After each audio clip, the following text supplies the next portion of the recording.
né? Eu fui adotado desde os meus 30 dias de idade. Então, meu pai e minha mãe adotiva, eles sempre foram 100% francos comigo quanto a isso. Logo que eu peguei uma idadezinha ali, pelo que eu me lembro, assim, ali pelos 5 anos, 6 anos mais ou menos, meu pai já foi me falando: olha, você não veio da barriguinha da mãe. Foi explicando aquela situação, desde muito pequeno, para mim não ter um choque de realidade, né? Acredito que foi essa a preocupação deles. E desde pequeno eu sempre entendi essa questão. E para mim nunca teve diferença entre os filhos legítimos do pai e a minha parte, né? A minha parte adotiva. Então, para mim sempre foi bem tranquilo, porque eu nunca me senti adotado. Só que chegou um momento da minha vida que eu tive curiosidade em saber quem são. Ali na minha adolescência, ali com 14, 15 anos, eu comecei a ter esse interesse. Poxa, quem será que é meu pai? Será que eu sou parecido com ele? A minha mãe, como é que será que é ela? Será que eu tenho um nariz parecido? Alguma coisa? E eu lembro que quando eu vim do Paraná ainda, eu era muito pequenininho, tinha 5 para 6 anos ali. E eu tinha algumas amizades que a gente brincava ali em volta de casa. E tinha uma menina que a gente brincava, era amigo de família, né? A gente se visitava sempre. E essa menina me achou no Facebook, muitos anos depois, ali com 14 anos já. E um dia eu compartilhei uma foto no Facebook junto com o pai. A gente estava na igreja, compartilhei ali, eu, o pai. E essa menina viu a foto. E a minha mãe era amiga dessa menina no Facebook. Então, eu tinha toda a minha parte de família de sangue lá do Paraná, que eram amigos dessa menina lá.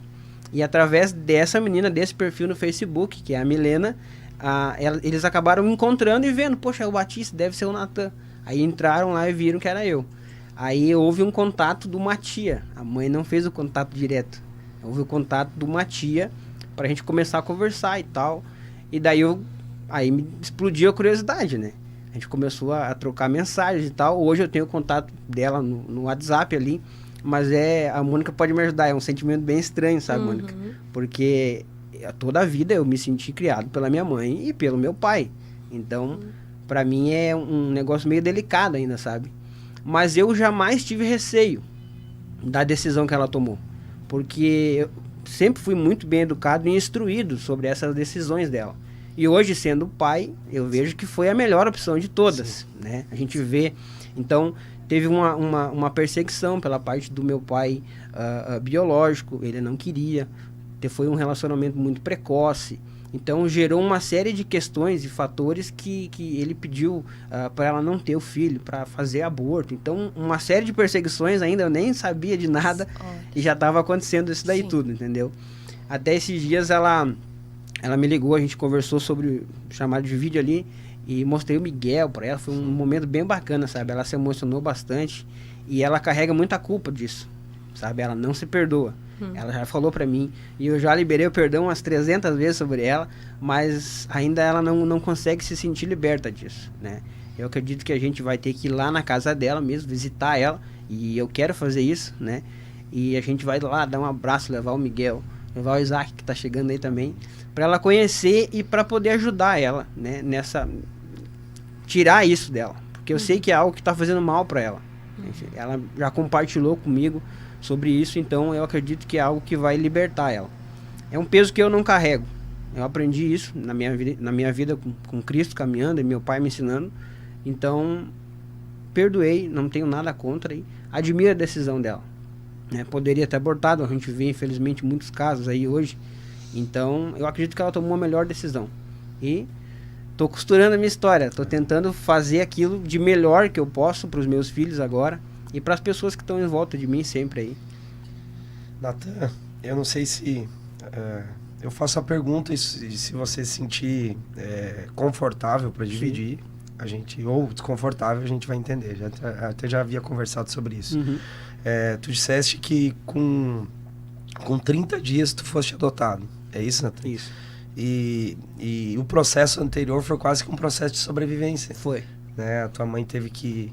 com toda a bravura, né? Imagino que ela deve ter passado toda a gravidez sozinha, né? Muito provavelmente. E hoje, nós que temos 2 filhos, a gente sabe quantas vezes eu tive que pegar a Mônica, levar urgente para o pronto-socorro por alguma questão. A gente sabe que uma gravidez não é uma coisa tão simples assim. né? Então a gente consegue perceber assim um certo cuidado e também uma bravura dela, né? Exatamente. É quase que um heroísmo. Sim. É claro que...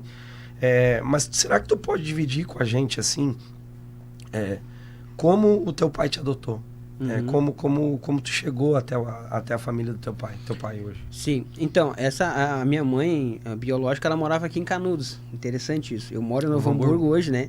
E daí, por conta dessa ameaça, dessa questão hostil da parte do meu pai biológico, ela foi pro Paraná, aonde moravam meus pais adotivos.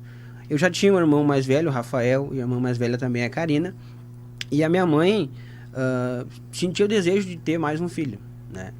Então, um belo dia ela teve um sonho com um bebê num carrinho e ela viu o nosso cérebro, pelo que eu sei, ele não consegue criar a imagem de um rosto. Ele só consegue se lembrar. Se tu já viu aquela pessoa no sonho, tu vai conseguir ver ela. Então, ela viu o rosto do bebê, foi algo extraordinário. E dali 3 dias, lá na igreja, a minha mãe biológica, como não tinha condições de criar, eu já estava desnutrido, né, por conta das dificuldades financeiras dela, e por ela ser muito nova também, teve uma série de problemas de saúde. Eu tive problema de saúde quando era muito pequenininho. O pai sempre contava, quando eu era pequeno, que a minha coxa da perna dava a grossura do dedão, assim. Então era algo extremamente complicado, né? E ela teve a decisão de levar na igreja. Interessante isso. E quando ela levou na igreja, a minha mãe chegou no final do culto para abrir lá, ver quem que era o bebezinho. Era o bebezinho que ela tinha sonhado. Exatamente. O mesmo rosto, tudo, sabe? E é muito lindo isso. Porque a gente hoje, tendo uma família, a gente vê a importância de uma decisão dessa, né?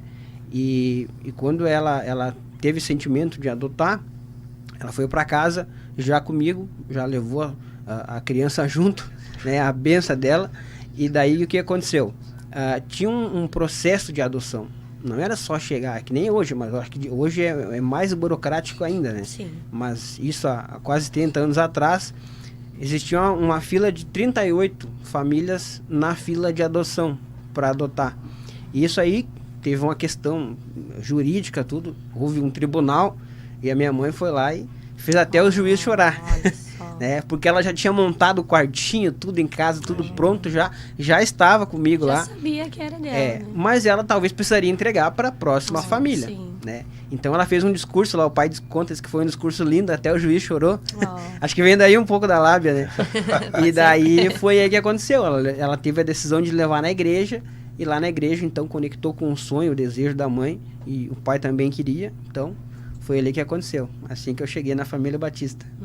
Pô, que legal, Nathan. E essa história com todos esses detalhes, quando que tu conseguiu descobrir isso? Porque tu me disse antes que o teu pai foi te preparando, Sim, né? Ó, tu é adotado e tudo mais.